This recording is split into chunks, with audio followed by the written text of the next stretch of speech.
Jess from Sally Tomato, and welcome to our channel. Here we teach sewing tutorials for making professional looking projects that are easy and fun to make. I'm sure that we all wish we could spend more time with family and friends. It's so easy to get caught up in the whirlwind of day-to-day activities. Spending quality time together is the best way to show we care and make new memories. There are lots of ways to make more time for them, but how about a game night? Today, I'm super excited to share with you my newest sewing pattern, a checkerboard made from cork fabric, faux leather, or any other fabric that doesn't fray. It's my hope that this pattern will be a fun addition to game nights, daily life, vacations, and incorporate some more family time, of course.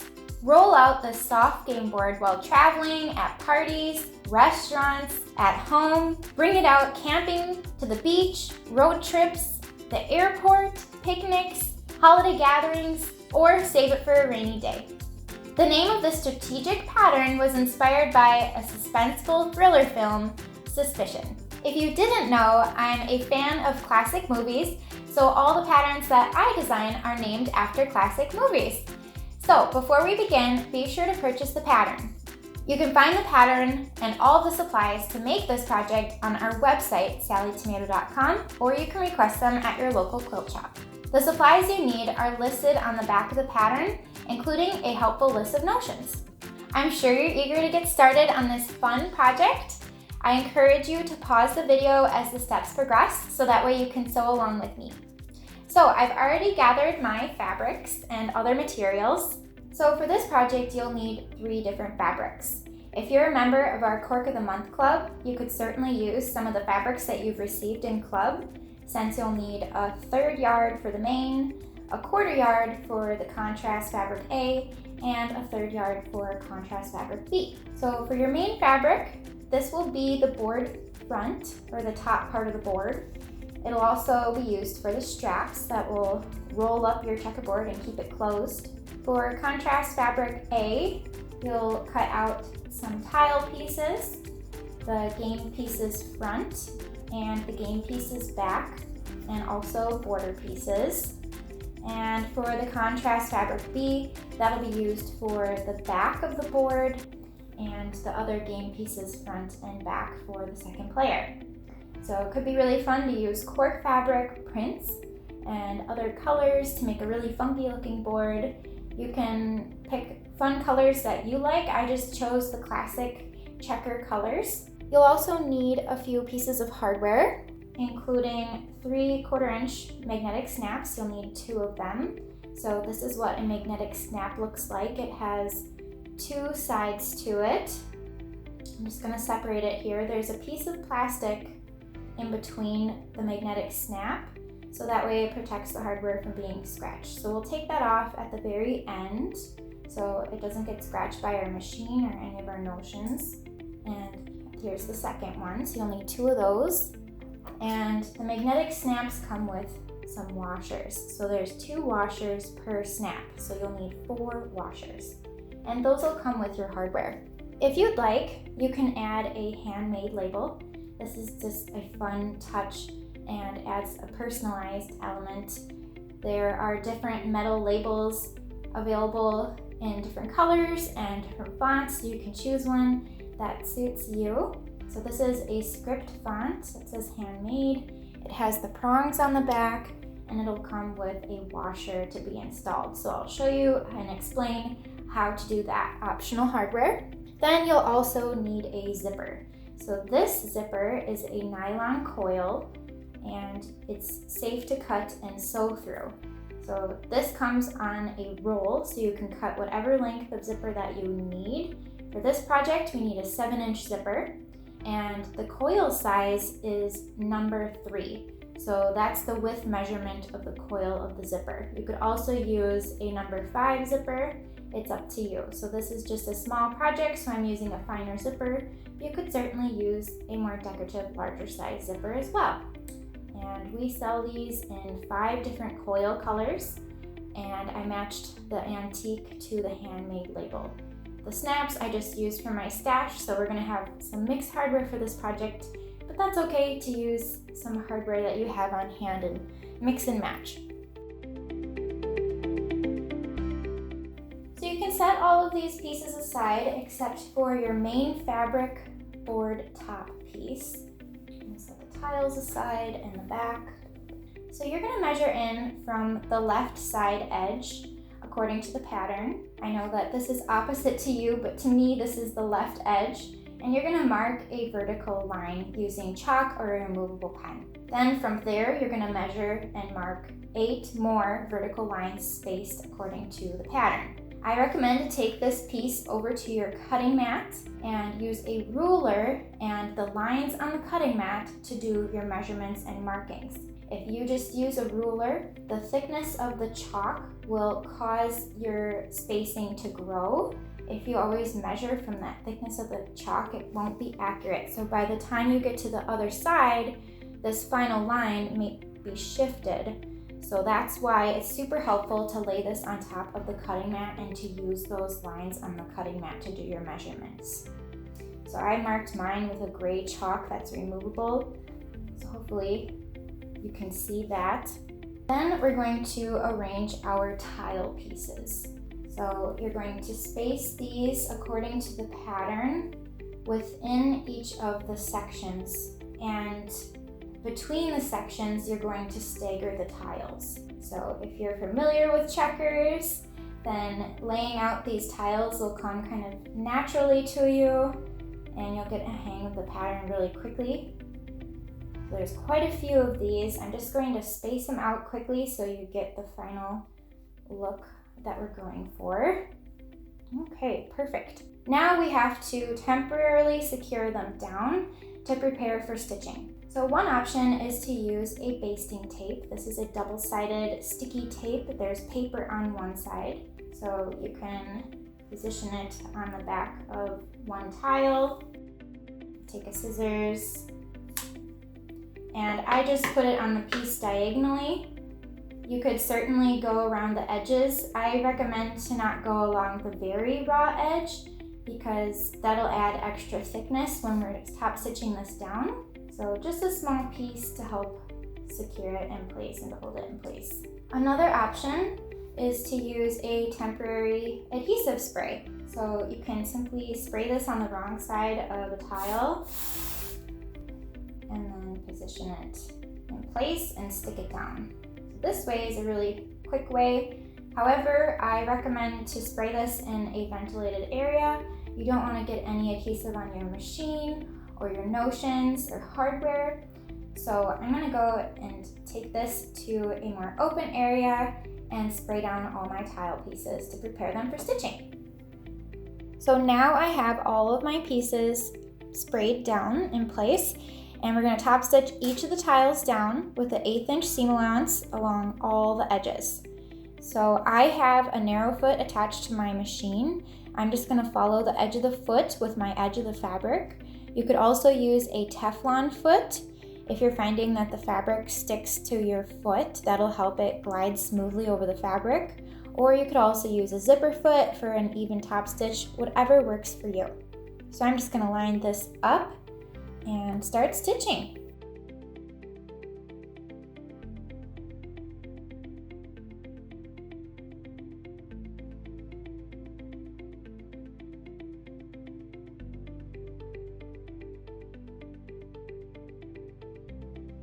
All right, so that was our last tile. All the tiles are stitched down. Make sure you take some time and trim up all the threads.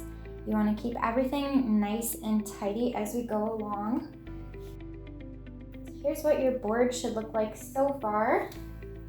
Next, you're going to take both of your border pieces and you can apply some of that basting spray to the back side, or I'm going to use some basting tape this time.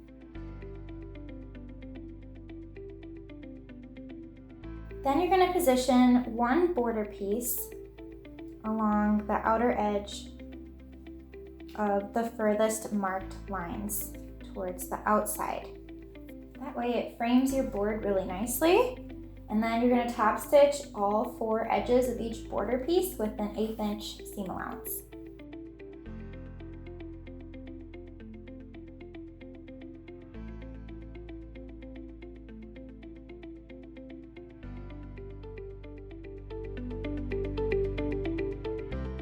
Next, we're going to install the zipper. So on the right side of your board top, measure in from your left side edge according to the pattern and mark a vertical line. Then you're going to measure in once more and mark a second vertical line according to your pattern. Then you're going to also measure in from each long edge and mark a horizontal line starting and stopping at each vertical line. So that way what you're doing is creating a box, and we're going to cut out this box. And the easiest way to do this is to use a exact knife, a hobby knife, and a safety ruler, so that way you have precise cutting and you don't cut past the corners of your box. But if you don't have a hobby knife and safety ruler, you could also use a seam ripper. You can get the placement box started with the seam ripper and then take your scissors and cut along the edges. You could certainly take this to your cutting mat and use a rotary cutter and ruler. Just be very careful that you don't cut past the edges of the box. Okay, and I'm just going to straighten up my edge a little bit. It's better to cut a little less, and then you can go back and shape it to your liking. All right, so next you can either position your board top with the wrong side up or right side up. I'm going to show you both ways, and we're going to position our zipper. So I've already applied basting tape along each edge of the zipper, and you'll want to make sure that your pull is in the center, so that way it stays within the placement box. So you can have the wrong side up and center the zipper within the placement box and press down, or from the right side, you can align the box over top of the zipper. So whichever is easiest for you, just make sure that there's an even amount of zipper tape past each cut edge of the box, and then make sure that your coil is centered within the box opening. Then from the right side of your fabric, top stitch an 1/8 inch around the placement box using a narrow foot or a zipper foot. You could certainly change over your thread so it coordinates with your fabric. So you can set your top board piece aside for now and grab both of your strap pieces and magnetic snaps. I've already installed my magnetic snaps according to the pattern. So you're going to measure in from the right short edge and the bottom edge to mark the placement for the male half of the magnetic snap. And then you're going to measure in from the left short edge and down from the top edge for the female half of the magnetic snap. If you'll notice on the wrong side for the male snap, I bent the prongs away from the seam allowances, so that way when we stitch, we don't have to worry about those metal prongs. Now normally I recommend to bend the prongs away from the center, but it's very important to make sure that it's away from the seam allowance. But for the female half of the snap, I was able to bend them away from the center, so that way it distributes some of the bulk evenly. If you have never installed magnetic snaps before, definitely check out our YouTube tutorial on how to install magnetic snaps. It's very easy to do, and it's a great beginner hardware if you've never installed snaps before. So you'll repeat for the remaining strap piece, and then fold the strap in half with wrong sides together and align the raw edges. And you're going to take some sewing clips and hold them together with clips. Clips are very handy to keep in your sewing room for working with thicker materials and materials that can't be pinned, such as cork or faux leather, because the pins will leave a permanent hole. Next, we'll take these over to the sewing machine, and we're going to top stitch an 1/8 inch from all 4 sides. Use a narrow foot or a zipper foot to help stitch close to the edge.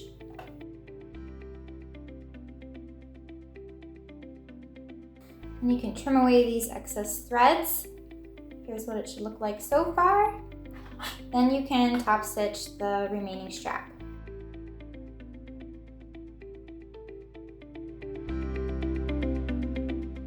If you'd like to install a handmade label on your project, You'll measure in from the right side edge and install it according to the pattern from the center. And if you've never installed this type of hardware before, it's super easy to install. Just like a magnetic snap, there's only one piece and then the washer. So here's what it'll look like on the right side of your fabric and on the wrong side of the fabric when installed. So you'll install this on your bottom piece on the right side edge and according to your pattern. Now we're ready to assemble the checkerboard. So place the board top piece with the wrong side face up, and then you're going to position your strap pieces opposite of the zipper. So they're going to be along your right side edge. And notice that the position of the straps, so the male snap will be face down and the female snap will be face up. So you're going to measure down from the top edge and up from the bottom edge and position that outer edge of the strap piece at that measurement in your pattern. And then you'll notice that each of the straps are going to overlap onto the wrong side of the fabric, and you can tape that in place. I've already added some double-sided basting tape. Then you're going to take your backboard piece and position it wrong sides together with the top and align all the edges. If you install the label, it will be on the strap side opposite of the zipper. So we're going to clip all the outer edges together with some sewing clips.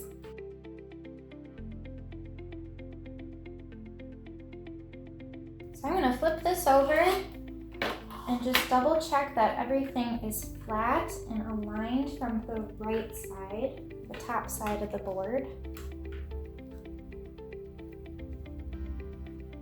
Now we're going to take this over to the machine and top stitch the outer edges an 1/8 inch from each side and top stitch directly over the straps so that way those get encased inside.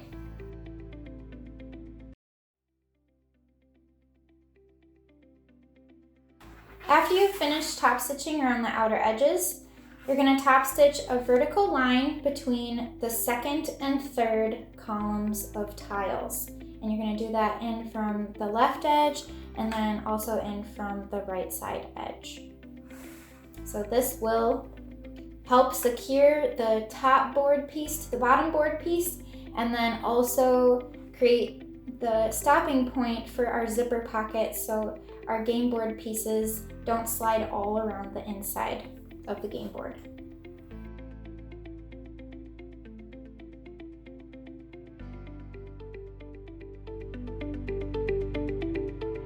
So next we're going to create the game pieces.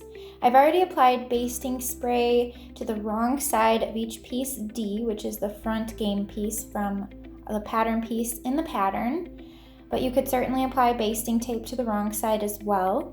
Then with wrong sides together, you're going to position all of the front pieces on the wrong side of the contrast back piece and space them evenly, making sure that none of the pieces overlap. Now we're going to take it over to the machine and top stitch the front to the back.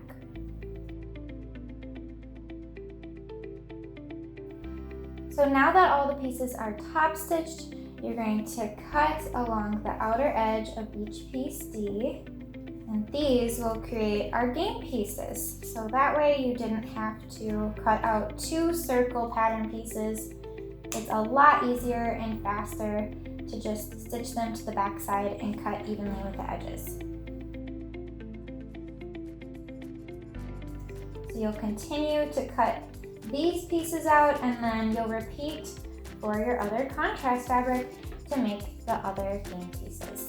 And that's it! You've just created your very own game board. Visit our blog, sallytomato.com/blog, and search for How to Play Checkers for complete instructions. Simply enjoy playing with family and friends, or try a different version of the game to challenge yourself and strengthen your powers of logic. I hope you enjoyed sewing with me today, and if you decide to make this project, tag us at Sally Tomato Patterns and use the hashtag SallyTomato so we can see it and you can show off your new project. Also, I hope you'll check out the rest of our pattern line for more creative, functional projects that are easy to make. This pattern is a part of our mini pattern series.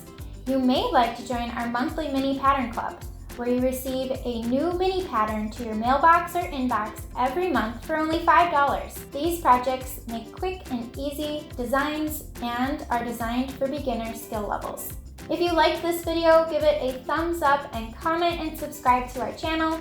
Your feedback means so much to us.